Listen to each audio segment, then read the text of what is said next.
बोला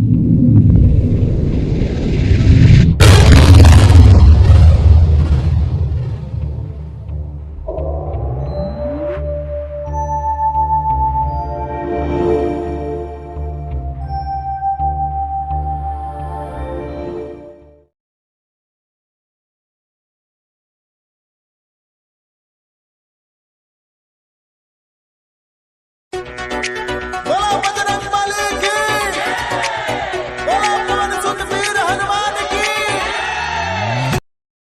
छोटी मोटी अंजनी लाला नावा, उड़ाले उड़ानावा हे जाहे।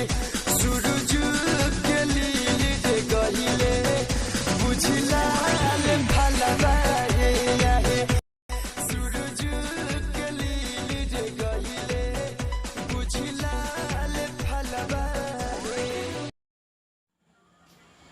जैसे जैसे जैसे जैसे जैसे जैसे ध्यान हो गई। और एक पार्टनर हमारे कहाँ पर है?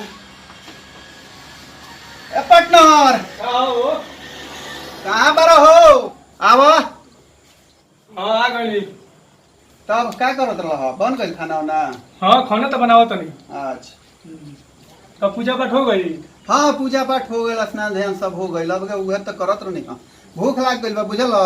हाँ हाँ हम का बनौला ह? फर्स्ट क्लास मुर्गा बनौले बानी। मुर्गा बनौले बारो? हाँ एथी आज तो पूजा पाठ कैले बानी, मंगर दिन है जानते हाँ, बारो। हाँ। लहसुन प्याज हम खाई लेना। हाँ तो लहसुन प्याज नहीं खानु डाले? ए मर्द हम तो लहसुन प्याज डाल देले बानी। है लहसुन प्याज डाल देले बानी। रे मर्दा केरा, जब तू जानता रह हाँ कि हम मंगर के दिन लहसुन प्याज ना खाइले, तो तारा मुर्गा में लहसुन प्याज डालने के का जरूरी रहला? तेरे मर्द बिना लहसुन प्याज के मुर्गा कैसन होई हो? तारा कॉमन सेंस ना हो?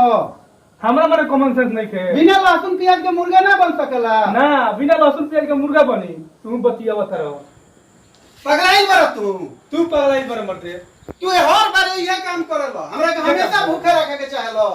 भूखे रह के चाहत नहीं। तू जाना तारे जब मंगर के हम लहसुन प्याज ना खाइले, तो तारा मुर्गा में लहसुन प्याज डालने के का जरूरी रहला? अब बिना लहसुन प्याज के तू करा देबो मुर्गा? बनेला ना? काना करम को होई मर्दे करा के खाई? मर्द तू जाना तारे जो हम भगत आदमी हई, हम हनुमान जी के पूजा करिले, तो तारा लहसुन प्याज का जरूरी रहला मुर्गा में डालला के? कौनो करम के मिटवा होई बिना लहसुन प्याज के? तट! तक मर्दवा बतिया तू हर बार ये काम करेली।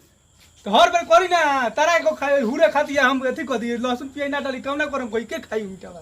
तू जब जाना तारे जो हम लहसुन प्याज ना खाइले, तो तोरा मुर्गा में डालला के का जरूरी रहला लहसुन प्याज? बिना लहसुन प्याज के ठीक होई ना होई?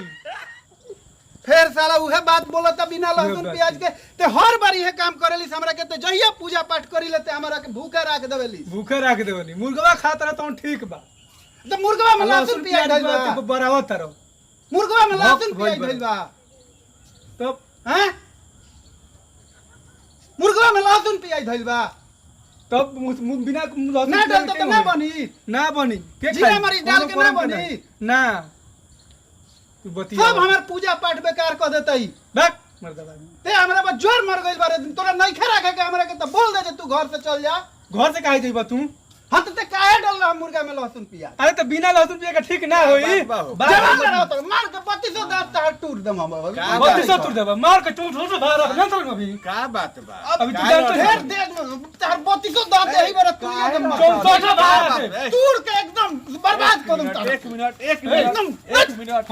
का लौटा लगी रोका लगी। आई तार 3200 दांत मार के टूट 64 बाहर आए मत एक मिनट जानत नहीं रोको बाबू। रोको रोको। तो 3200 कहलो हन तो समझ में साला आवत रोज हमरा। हाँ। आ 64 कहत रहू तो हमरा नहीं समझ में आवत का? 64 हो हां एगो बात बताई तू रौरा। हां इनका जब पता बा जे हम लहसुन प्याज ना खाइले, हम सात्विक आदमी हई, हाँ। तो इनका मुर्गा में लहसुन प्याज डालल जरूरी रहलो? हां एकदम जरूरी नहीं होला। तो ई काहे डालना पूछे इनका से? काहे डरला हो? बिना लहसुन प्याज के कैसन होई?